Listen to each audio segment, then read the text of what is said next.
Que Dios te bendiga abundantemente. Gracias por permitirnos compartir contigo hermosos conceptos que tienen que ver con lo más importante, que es nuestra salvación. En esta ocasión, hablando acerca de la salvación, vamos a ver el ejemplo de cómo se salvó una persona en la Biblia. Un hombre conocido como el carcelero de Filipos. Su historia la encontramos en el libro de los Hechos, capítulo 16, empezando en el versículo 16. Un hermoso pasaje de la Biblia que vamos a tratar de estudiar. Vamos a tratar de ver qué pasó en esta historia y qué no pasó. ¿Qué pasó y qué no pasó? Esto es muy importante tomarlo en cuenta. Pero antes que nada, vamos a tratar de tomar en cuenta 3 principios fundamentales para la salvación que te van a ayudar a ti y a mí a tener un concepto más claro de lo que sucedió en Hechos capítulo 16. El primer concepto importantísimo que tiene que ver con la salvación y que corre a través de toda la palabra es que la suma de la palabra de Dios es la verdad. El concepto número 2 nos va a decir que Dios no hace acepción de personas. Dios no hace diferencia entre una persona y otra. El tercer concepto fundamental que tiene que ver también con la salvación es que no podemos agregar ni quitar de la hermosa palabra de Dios. Ilustremos cada concepto sobre el cual nos vamos a basar en esta lección. El concepto número 1, que la suma de la palabra es la verdad, lo cual dice el Salmo 119, verso 160, la suma de tu palabra es verdad. Un ejemplo maravilloso en los evangelios sobre qué importante es la suma de la palabra, lo encontramos en el evento de cuando Judas traicionó a nuestro Señor Jesucristo. Vinieron los soldados a tomar preso a nuestro Señor Jesucristo. Pero el Evangelio de Mateo, en el capítulo 26, versículos 51 y 52, arroja la información de que uno de ellos tomó la espada y cortó la oreja de un siervo del sumo sacerdote. La pregunta es, ¿quién tomó la espada? ¿Quién era el siervo? ¿Qué oreja le cortó? Bueno, recuerde que la suma de la palabra es la verdad. Los demás pasajes nos van a ir aclarando qué pasó con este evento. Luego el Evangelio de Lucas, en el capítulo 22, versículo 50, aclara un poco más el evento, diciéndonos que uno de ellos, uno de los 12, tomando su espada, cortó la oreja derecha de uno de los siervos del centurión. La suma de la palabra es la verdad. Ahora sabemos que fue la oreja derecha, no la oreja izquierda. Sin embargo, el Evangelio de Juan, en el capítulo 18, versículos 10 y 11, nos aclara mucho más este evento. Porque Juan ahora nos dice que entonces Simón Pedro, que tenía una espada, cortó la oreja de Malco, que era uno de los siervos del sumo sacerdote. La suma de la palabra es la verdad. A través de unir todos los pasajes, entendemos que fue Simón Pedro, entendemos que le quitó la oreja derecha a Malco, que era uno de los siervos del sumo sacerdote. Tenemos que ir a los 3 evangelios para aclarar este evento. El segundo concepto importante que tiene que ver con nuestra salvación es que Dios no hace acepción de personas. Para Dios no hay diferencia entre una persona y otra, mucho menos en lo que tiene que ver con la salvación. ¿Cómo podemos ilustrar este punto? Mateo capítulo 28 y versículo 20, Jesús dice a todos nosotros: id a todas las naciones y predicad este evangelio. ¿A dónde hay que ir? a todas las naciones, a todas las personas. Jesús no dice, vayan a las naciones desarrolladas. Jesús no dice, no vayan a tales naciones. Él dice, a todas las naciones, a todas las naciones. En Hechos capítulo 2, versículo 36, 37, 38 y 39, el apóstol Pedro dice, sepa pues toda la casa de Israel, toda la casa de Israel, que a este Jesús a quien vosotros crucificasteis, Dios le ha hecho Señor y Cristo. Cuando ellos escucharon el mensaje, se arrepintieron en su corazón, se compungieron en su corazón y dijeron a Pedro, Pedro, ¿qué podemos hacer? Pedro les dice, arrepentíos y bautícese cada uno. No le dice bautícense algunos, no le dice bautícense a unos cuantos, les dice cada uno de vosotros. Dios no hace acepción de personas. Los conceptos todos, cada uno. Luego el apóstol Pedro dice, porque para vosotros es la promesa y para todos cuantos están lejos. Para todos es la promesa. Dios no hace acepción de personas. El tercer concepto importante que tiene que ver con tu salvación y mi salvación es que no podemos agregar ni quitar nada de la palabra de Dios.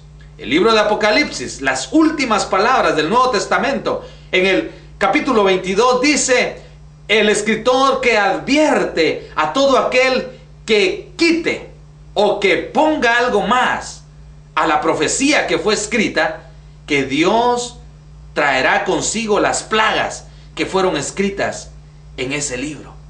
No le podemos quitar ni agregar a la palabra de Dios. Existe un grave peligro cuando alguien quiere agregar o quitar algo a la palabra de Dios, porque la palabra está completa, la palabra es perfecta y ni tú ni yo ni nadie tiene la autoridad de agregar o quitar a la palabra de Dios. ¿Cómo ilustramos este concepto de agregar o quitar? Bueno, lo ilustramos también con el maravilloso evento de lo que es la Cena del Señor. En Mateo capítulo 26, nuestro Señor Jesucristo nos instruye acerca de la Cena del Señor. Y la palabra de Dios dice que Él tomó dos elementos para la Cena del Señor, que fueron el vino y el pan sin levadura. El apóstol Pablo enseña lo mismo en 1 Corintios capítulo 11, versículo 23, y Pablo vuelve a dar la misma enseñanza, que tomando el pan, que tomando el jugo, que son los dos elementos de la Cena del Señor. Supongamos que alguien dijera, bueno, dejemos solo el pan para celebrar la Cena del Señor. Le estaría quitando el jugo de uva, le estaría quitando a la palabra. Supongamos que otra persona dijera, bueno, pongamos el jugo de uva, dejemos el pan, pero pongámosle queso encimita al pan. Le estaría agregando a la palabra de Dios. No podemos quitar ni agregar nada a la palabra de Dios. Tenemos que basarnos y respetar lo que la palabra enseña, y lo cual es muy claro. Basados en estos tres conceptos, introduzcámonos en la historia del carcelero de Filipos. Una historia preciosa, una historia emocionante. Dice la historia que Pablo y Silas iban predicando el evangelio en la ciudad de Filipos. Una muchacha que tenía un espíritu de adivinación iba tras ellos todos los días.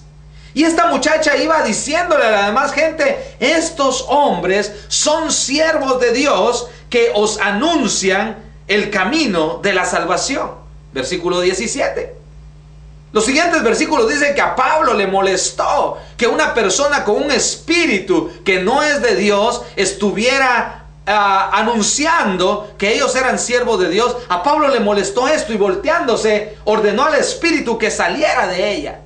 Cuando el espíritu salió de ella, por supuesto, sus amos se molestaron porque vieron que el producto de su ganancia se estaba yendo lejos. Ya no iban a poder hacer dinero con las adivinaciones de esta muchacha. Trajeron a Pablo y a Silas, los presentaron ante las autoridades y los acusaron de estar haciendo una revuelta. Las autoridades tomaron a Pablo y a Silas, los entregaron a un carcelero, quien los azotó duramente. Y luego le dieron el encargo al carcelero que los cuidara y que los guardara muy bien. Cuando el carcelero los azotó, los puso en el calabozo de más adentro. Pero dice la palabra de Dios que Pablo y Silas cantaban himnos a Dios, oraban al Señor y que los presos los oían.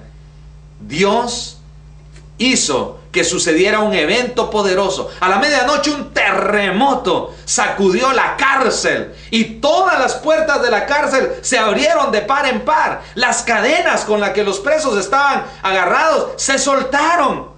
Cuando el carcelero, el encargado de la cárcel, vio que esto había sucedido, tomó su espada y se iba a matar porque pensó que los presos habían huido, ya que la ley de aquel tiempo decía que si un preso se le escapaba al carcelero, él tenía que responder con su vida. Cuando Pablo vio que aquel hombre se iba a meter su espada, le dijo: no te hagas ningún mal, pues todos estamos aquí. Impresionado el carcelero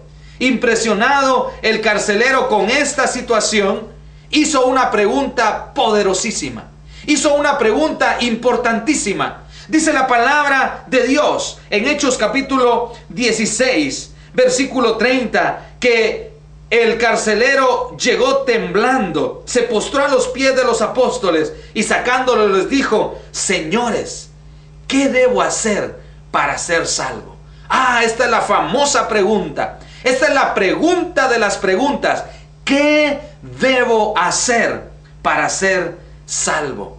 ¿Qué respondieron estos siervos de Dios? ¿Qué respondió Pablo y Silas? Recuerde que la suma de la palabra es la verdad.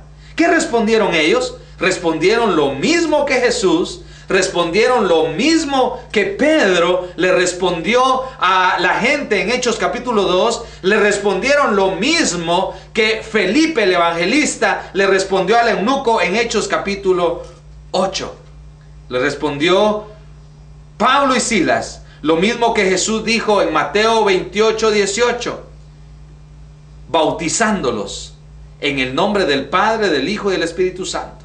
Lo mismo que Jesús enseñó en Marcos 16, 16. El que creyere y fuere bautizado será salvo. Recuerde, Dios no hace acepción de personas. Esta es nuestra segunda regla. Lo mismo que era para una persona, iba a ser lo mismo para todos los demás. Los evangelios nos enseñan que para ser salvo hay que creer, hay que arrepentirse y hay que bautizarse.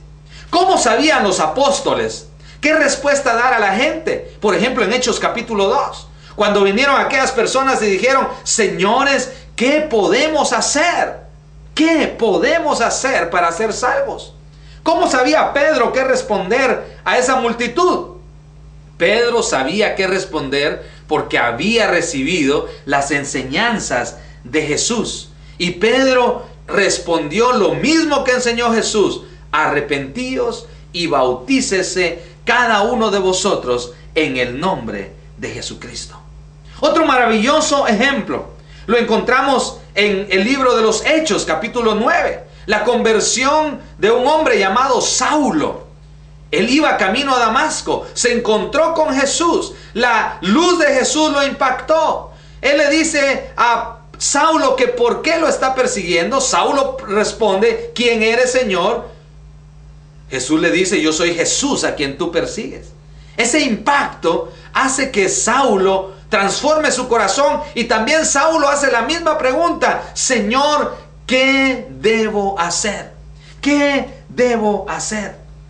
Jesús no le dice: no hagas nada. Jesús no le dice: haz una oración. Jesús le dice: ve y entra en la ciudad y se te dirá lo que debes hacer. Se te dirá lo que debes hacer. El primer día el apóstol Pablo o Saulo en ese momento creyó, porque él dijo: ¿qué debo hacer? ¿Qué debo hacer?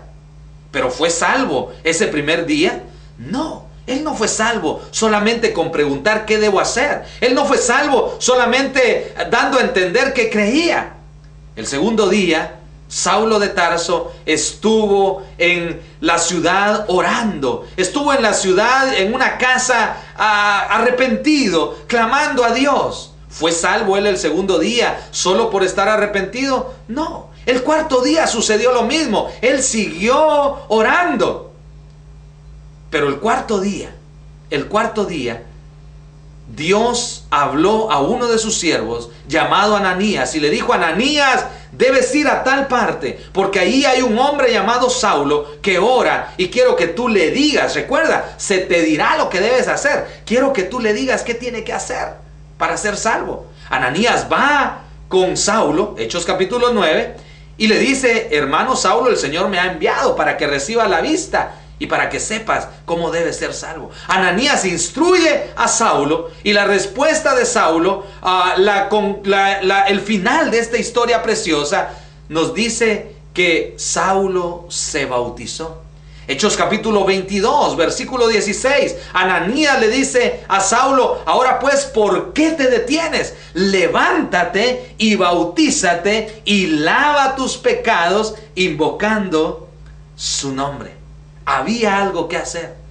Había algo que hacer. Y Ananías, un siervo de Dios, le predicó todo el evangelio de salvación a Saulo de Tarso.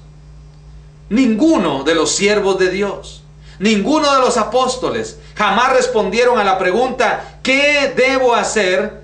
Diciendo: hagan una oración, diciendo: lean tal pasaje. Recuerde que no se le puede agregar ni quitar a la palabra de Dios. Ananías, Pedro, Felipe, Pablo, todos respondieron a la pregunta: ¿qué debo hacer? Con el mismo principio, con la misma enseñanza: cree, arrepiéntete y bautízate. Jamás ninguno de ellos dijo: haz una oración. Hacer una oración para ser salvo no aparece en la palabra de Dios. Y recuerda, no podemos quitar ni agregar a la palabra de Dios. Regresando a nuestra historia, en Hechos capítulo 16, versículo 31, el hombre pregunta: ¿qué debo hacer para ser salvo? La respuesta de Pablo y de Silas es: cree en el Señor Jesucristo y serás salvo tú y tu casa. Pero ¿qué significa ese creer? ¿Qué significa ese creer? Supongamos que tú y yo nos encontramos en una calle y yo sé que tú eres creyente y yo no. Y yo te pregunto: mira, yo sé que tú llevas una vida muy buena, yo sé que te ha ido muy bien en tu vida, ¿qué has hecho? Y tú me respondes: bueno, cree en el Señor Jesucristo. Y te vas, me dejas igual. No me explicas qué debo creer. No me explicas cómo debo creer. El creer no es algo automático. La palabra de Dios dice en Romanos capítulo 10, versículo 17, que la fe, creer, viene por el oír. Y lo que se oye es la palabra de Dios. ¿Cómo vas a creer tú? Cuando oigas la palabra de Dios, cuando oigas el glorioso mensaje del evangelio, cuando oigas la gloriosa historia de salvación de Jesús. Entonces, ¿cómo se puede creer? ¿Quién es un creyente? Es alguien que oye la palabra, es alguien que escucha la historia completa, las buenas nuevas de salvación. Pablo y Silas le dijeron a este hombre: cree en el Señor Jesucristo. Pero ¿qué hicieron para que él creyera? El versículo 32 dice que le hablaron la palabra del Señor. Recuerda que la fe viene por el oír y lo que se oye es la palabra de Dios. Oír la palabra del Señor produce fe. ¿Qué le hablaron a Pablo y Silas a este hombre? La palabra de Dios. ¿Qué resultado tuvo el hablar la palabra de Dios? Dice el versículo 33, y tomándolos en aquella misma hora de la noche. ¿Qué hora de la noche? La medianoche, la madrugada. Tomándolos en aquella misma hora